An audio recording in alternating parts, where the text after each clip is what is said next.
Kalau kita ngomongin mobil ikonik dari era 90-an, terutama sedan yang gayanya sporty, pasti satu nama ini langsung muncul di kepala, Honda Civic Velio. Keren banget pada masanya.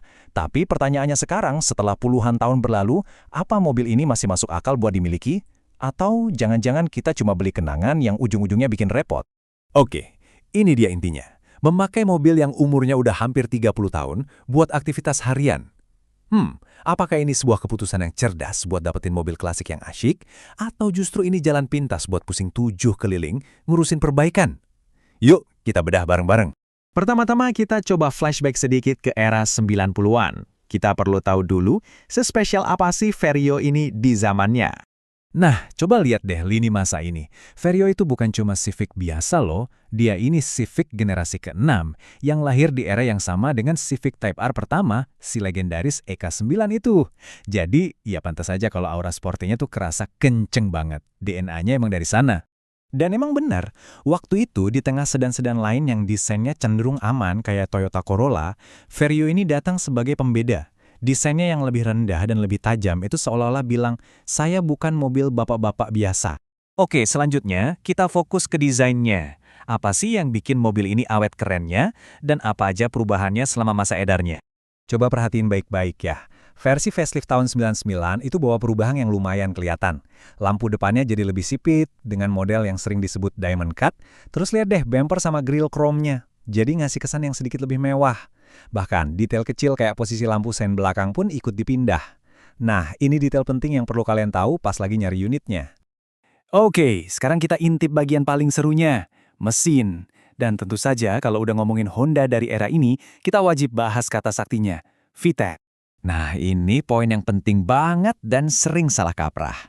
Lupakan sejenak soal teriakan VTEC just kicked in, yo, yang sering kita dengar di film-film. Khusus di Vario, teknologi VTEC ini punya misi yang beda. Bukan buat performa gila-gilaan di putaran atas, tapi justru buat bikin mesin 1600 cc-nya ini lebih pintar dalam menghemat bahan bakar. Hasilnya, tenaga sebesar 125 horsepower, angka yang terhormat banget di zamannya. Dan jujur aja, buat kondisi lalu lintas sekarang, tenaga segitu masih kerasa hidup dan responsif kok.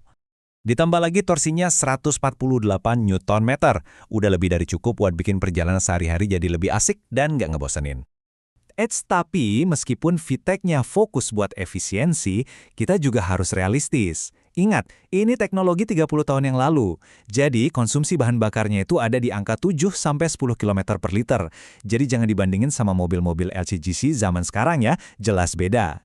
Sekarang, ayo kita buka pintunya, karena di dalam kita bakal nemuin suasana yang ternyata cukup berbeda dari eksteriornya yang sporty. Kutipan ini bener banget sih. Kalau dari luar kesannya sporty, begitu masuk ke dalam, malah terasa elegan dan klasik. Jadi kalian nggak akan nemuin nuansa balap di sini.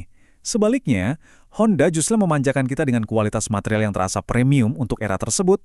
Nah, disinilah pesona tahun 90-an itu benar-benar bersinar. Semuanya serba analog. Panel instrumennya simple dan jujur, kontrol AC-nya yang model geser itu rasanya memuaskan banget, sampai ada slot head unit single din yang ikonik.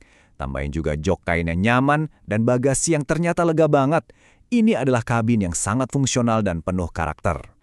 Oke, cukup lihat-lihatnya. Sekarang, gimana sih rasanya kalau kita beneran ada di balik kemudinya dan bawa mobil ini jalan? Nah, ini dia keajaibannya. Visibilitas keluar itu juara banget. Berkat kaca-kacanya yang besar dan pilar-pilar yang tipis, sebuah kemewahan yang langka di mobil modern. Posisi duduknya juga pas, agak rendah dan sporty. Dan soal handling, wah, ini Honda banget deh. Lincah, presisi, dan bener-bener asyik buat dikendarai. Suspensinya emang agak kaku, tapi itu harga yang pas buat dapat stabilitas di kecepatan tinggi. Tapi ada satu hal yang harus kita bahas dengan sangat-sangat serius, keselamatan. Betul, remnya udah cakram di keempat roda, itu poin plus. Tapi Vario yang beredar resmi di Indonesia, itu belum punya ABS, dan sama sekali nggak ada airbag. Nah, ini adalah kompromi terbesar dan paling penting yang harus kalian terima kalau mau pakai mobil ini setiap hari. Baiklah, setelah kita lihat semua sisinya, dari yang bagus sampai yang jadi catatan, sekarang waktunya kita tarik kesimpulan. Kelebihannya udah jelas ya. Desainnya yang abadi, handling yang super asyik, dan jadi surga banget buat para modifikator. Tapi kekurangannya juga nyata, fitur keselamatannya minim banget, Konsumsi BBM-nya boros untuk standar sekarang, dan kabinnya mungkin agak sempit buat yang badannya tinggi. Ya, ini pertukarannya. Terus harganya berapa sekarang? Kalian bisa nemuin mobil ini di kisaran 50–70 juta rupiah.